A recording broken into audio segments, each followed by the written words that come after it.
You're going almost like into a different realm. And you can be meditating for hours or sometimes days. You can't count the minutes at all. It means nothing to you. Time's been let go of. Which is why in those realms, if you pass off and get reborn in those realms, some of those realms last for thousands of eons. You're sitting there in bliss. A whole generations, planets, solar systems, universes come and go. You don't know a thing except bliss. That's the truth of things. I've already mentioned about the evidence about these guys going into deep meditation, not being able to feel their body, being sort of having electric shocks to try and get the heart going again. In these very deep states, even the cataclysmic beginning and end of the universes, you just don't know. They cannot affect you. Which is even why the Buddha actually was asked that question. Now, at the end of this universe, where do beings get reborn? And he said, beings for the most part get reborn in the realm of second jhana, while they wait for the new universe to begin, until there's a place where their stream of consciousness can find rebirth. You can understand why that's true. So, you create time. Next question. Good evening, Ajahn Brahm. Welcome to Malaysia. I have two questions for you. And the first question is, how do you explain chakras from the Buddhist point of view? And the second question is, many Buddhists are practicing pranic healing, Reiki healing, and Ayurvedic healing. What is your advice? Thank you. Okay, I'll answer the second question first, because I've already mentioned that about healing, Buddhists practicing healing. It's marvelous because it's your generosity, your act of dana to heal somebody else. And you do have that power. What I know is that the Reiki healing is not coming from some other being, it's coming from you. It's your energies. You may think it's coming from someone else, but it's your own energy, your own power of your mind. And it's good to do. You have those powers, use it. Whether it's Ayurvedic healing, whether it's homeopathy, I don't mind any pathies except psychopathy. So in other words, any healing is very good, and it's important that you actually help each other and care for each other and even heal yourself as well. So healing is good. Now the other question was, what was it again? Oh, chakras, yes. The word chakra is a Sanskrit word. The Pali word is chakra. I love chakras because you've got Dhamma chakra, that's my famous chakra. The wheel of the Dhamma. It was the first sutta of the Buddha, was called the wheel of the Dhamma. And it's interesting that the Buddha actually looked at universes he called chakras, wheels. And for someone who didn't have access to a telescope, it was quite remarkable. The Buddha described the solar systems, not just the solar system, but the galaxies, in terms of wheels. That was a Pali word he used.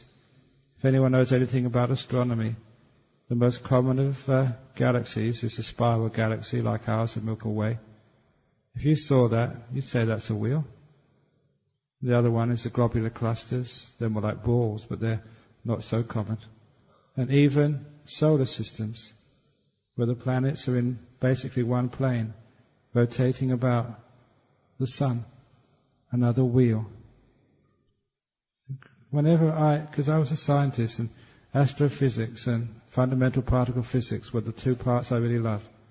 When I actually looked at the suttas as a young Buddhist, as a physicist, I was really struck just by how the two go together so seamlessly. In some religions, in Christianity, they just contradict each other. Science, physics and Christianity, they can't meet. The Bible says the world was created about 5,000 years ago. In Buddhism, there's one sutta in the Anguttara Nikaya. When I read that, he gave you a method of working out the age of the universe. As soon as I saw that, I did the calculation. It's not a hard one. And it came out to the age of the universe, according to that sutta, was 37,000 million years. An eon. When I got that answer, I smiled to myself. Because according to modern astrophysics, we are so, at the moment, I think the latest calculation is about 30,000 million years since the Big Bang. In other words, 37,000 million years for the whole eon is a very reasonable estimate. If you tell that to a scientist, they'll say, now that's in the ballpark, that makes sense. It's incredible how the Buddha could know such things. It really is incredible. So the wisdom of a Buddha is huge. In science, yeah, it makes a lot of sense. So, again, I lost the question again. Sorry? Chakras, oh yeah, chakras. I'm just going into science again. So chakras, sometimes we call them energy spots in the body. There's nothing in the original sutras about those spots, but we can have many energy spots in the body. That's a Hindu concept. And about the idea of opening the chakras, I don't really know much about that. That hasn't been part of my spiritual practice at all. I don't think it's really necessary. I think the most important thing is actually understanding the mind and leaving the body alone. Those chakras are usually part of the body. And the mind is something much more powerful. And I like working with the mind. This body is pretty hopeless and useless. It is. I mean, it's an old body. I'm only 53 years of age, but you already see it starting to fall apart and get sort of very, very weak. It's not going to get better, it's going to get worse. And that's why the best thing I can ever do is just to let the body disappear and just go into deep meditation, go into the realm of the mind. That's much more fundamental. You've had many bodies in the past. But your mind has continued on a process, not a self, a stream. And that's where the important things of life live, in your mind. You strengthen your mind. You make that very strong and powerful. And then you can really heal others, but importantly you can heal yourself. And the best thing, the best healing you can give is the healing of suffering. That's why there was that story, I think it's a powerful teaching of Kisa Gotami. You all know that story, the Buddhists, you heard it in Dhamma school when you were kids, about a woman who lost her only son, died. She was so grief-stricken. I won't go into the details of the story, but the Buddha was asked to bring her son to life. And instead of bringing her son to life, using a trick, he taught Kisa Gotami Dhamma, to the point that Kisa Gotami didn't want to bring her son to life anymore. So what's the point? He'll only die again soon anyway. So she buried her son, became a nun, and soon became an arahat, fully enlightened. Interestingly, that you know how Kisa Gotami became enlightened? She was watching a flame and saw it blow out. Now do you understand that simile I said about Nibbana? She saw a flame Nibbana. And she saw that was her nature as well. For everything, her body, her mind, her doer, her knower, to cease in the same way. She saw the connection and understood it. And from that time she was an arahat. But the point of the story was, the Buddha was not so concerned to heal her body. There would only be a temporary fix. It was more important to heal her mind once and for all. So she didn't need a body anymore. So heal the mind. Look after the body, but it's not that important. Okay, any other questions? Venerable Ajahn. Oh yeah, upstairs. In the higher realms, yes. I have a question to ask. I've heard from other monks, in particular Venerable Suvarno, about the correlation between Christianity and Buddhism, where the Brahma seems to correlate with God and Mara seems to correlate with the devil. Could you elaborate on this and also explain how does the Christian idea of the end of the world, Armageddon or apocalypse, whatever it is, correlates with Buddhism? Okay. From the top there, again you heard that question on the microphone. Brahma is very similar to the idea of a Christian God, because there's one of the sutras there where one of the monks, I think I mentioned this the other day, he was wanting to find out where the four elements cease without remainder. He went to one heaven realm. They said, we don't know, go upstairs to the next heaven realm. He went all the way up to see Mahabrahma. And when he saw Mahabrahma actually said, I am the creator, the firstborn, the God, the Lord of all that is. It's nice to read that because that sounds like the Christian idea of a God.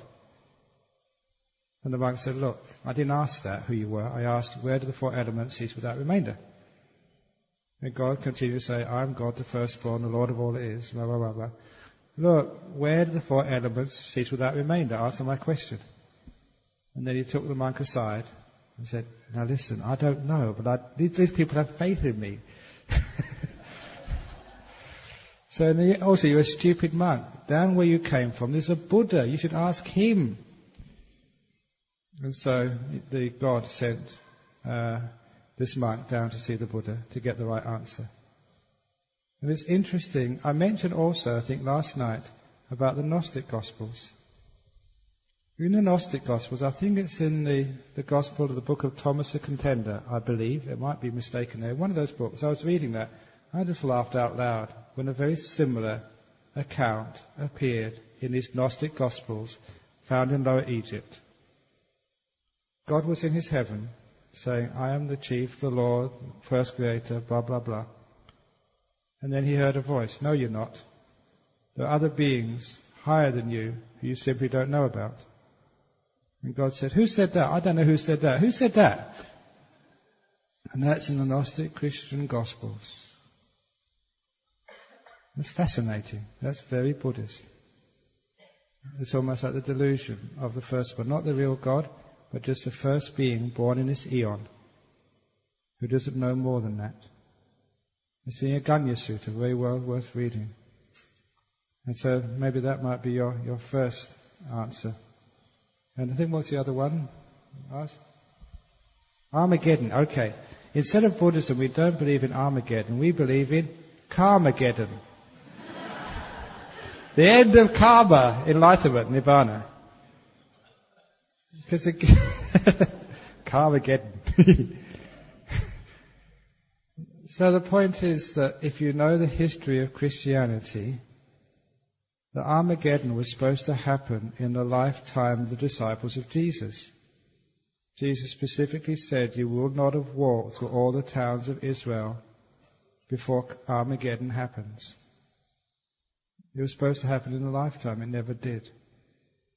At 1000 AD, everyone was predicting Armageddon would happen again. It never happened.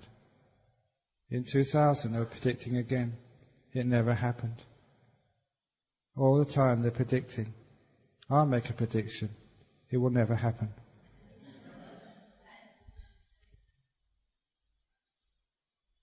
When, just before 2000, some of the Christians were actually going around. These are not the real Christians. The real Christians are great people. The real Muslims are great people. Have the utmost respect for real people like that. And many of my friends are Christians. Even some of the priests, the Benedictine monks are great friends. The Dean of St. George's Cathedral in Perth is a great friend. So many friends are Christians. But these aren't what I sometimes call the crazy Christians, the evangelicals. But some years ago, just before 2000, the evangelicals were predicting the end of the world. And I was trying to find one to make a bet, a wager. I was going to bet them $1 million, Australian, US, you choose, that the world will not end. I want to make that wager, 1 million, that the world will not end. So if you really think it's going to end, put your money where your mouth is. But they wouldn't do it. I was willing to do it, because if the world ended, I wouldn't be around to pay, would I? If the world didn't end, I'd get $1 million from my retreat centre. It's a crazy idea. But why do so many people buy into that? Because people like fear. That's why it's a teaching which brings in lots of interested people, because people love to be afraid. And that's one of the reasons. But an intelligent, rational person would know Look at the history. That's been going on for so long. It's about time that people are sensible enough to look at their history books and don't worry about such things. That is not Christianity. Any other questions? Does that answer your questions? Thank you, Ajahn. I hope we are not taking up too much of your time. I know it's over time. Now remember that time is created by craving. If you want to go home, then time is important to you. If you want to go to bed, that's craving, that's time. So carry on. No, the question is answered. Thank you. Thank you, very good. Any other questions? Yeah?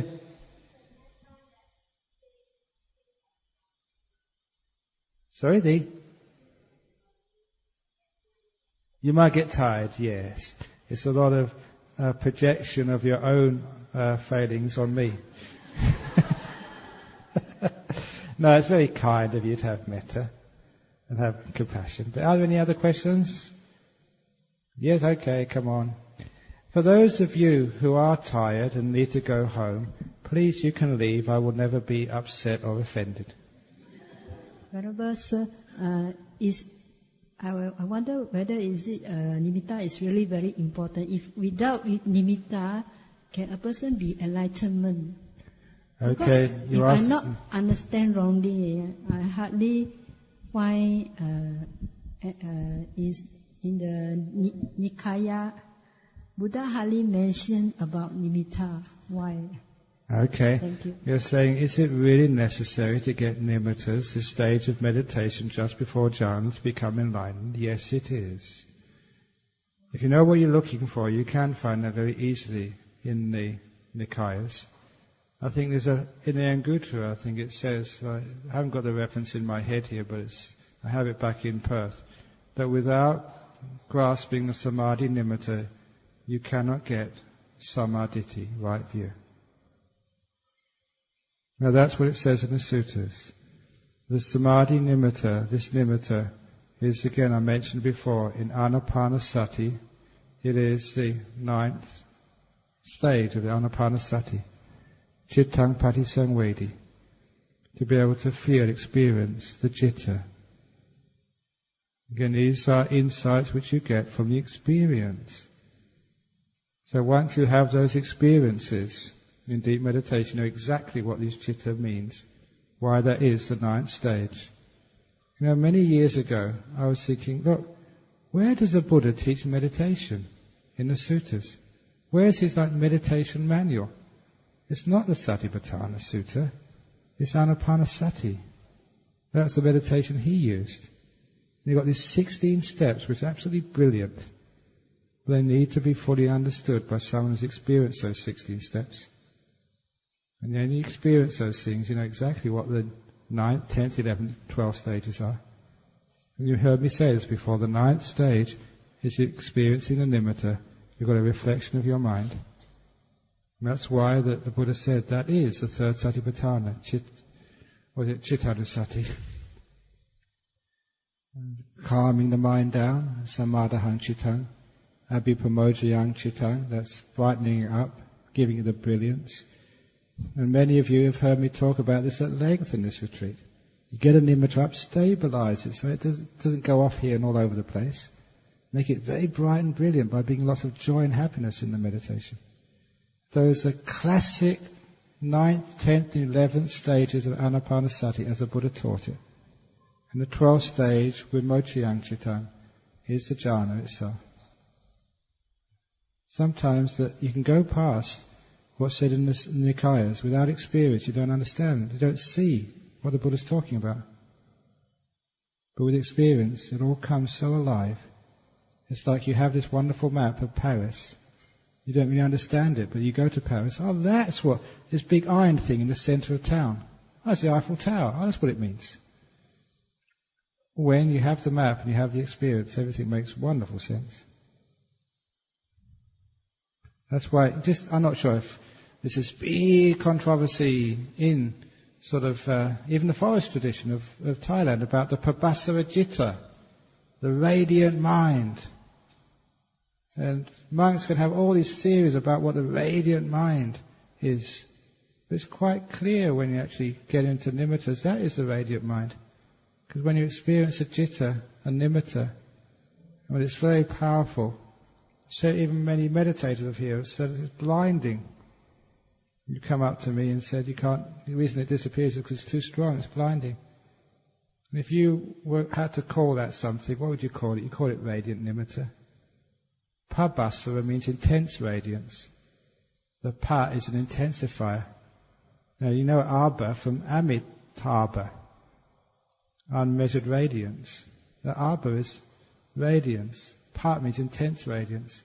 Where does that tie in with your experience? Nimittas. The trouble is though that sometimes we have a hard time getting the nimittas. So we think, please Ajahn Brahm, tell me it's not necessary. It's like people in the West when you sort of start to teach them Buddhism. They say, oh please Ajahn Brahm, tell me the 5 precepts aren't necessary.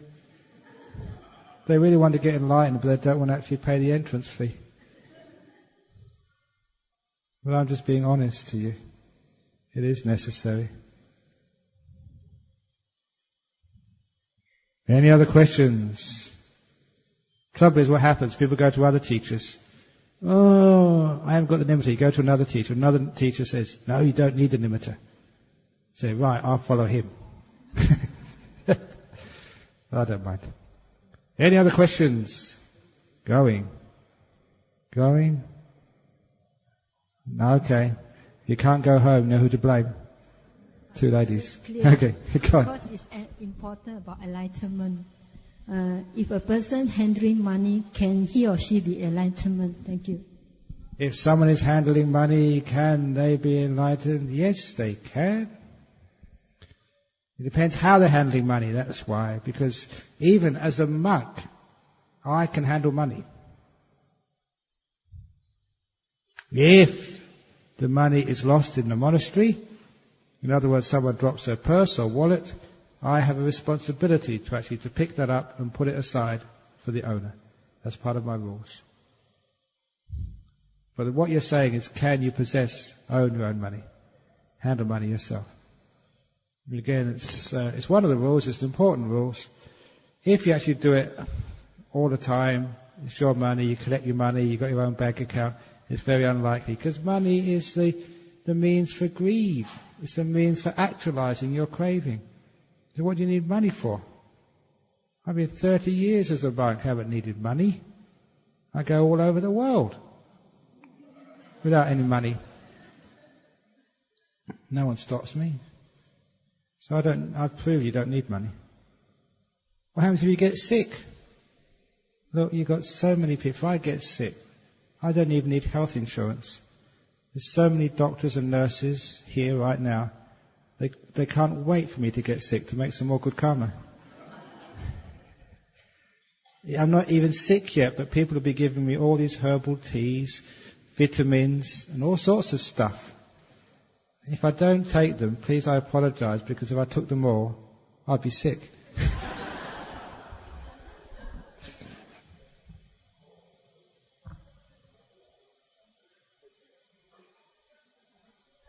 I'm going to stop you now, because before we go, we should actually share merits.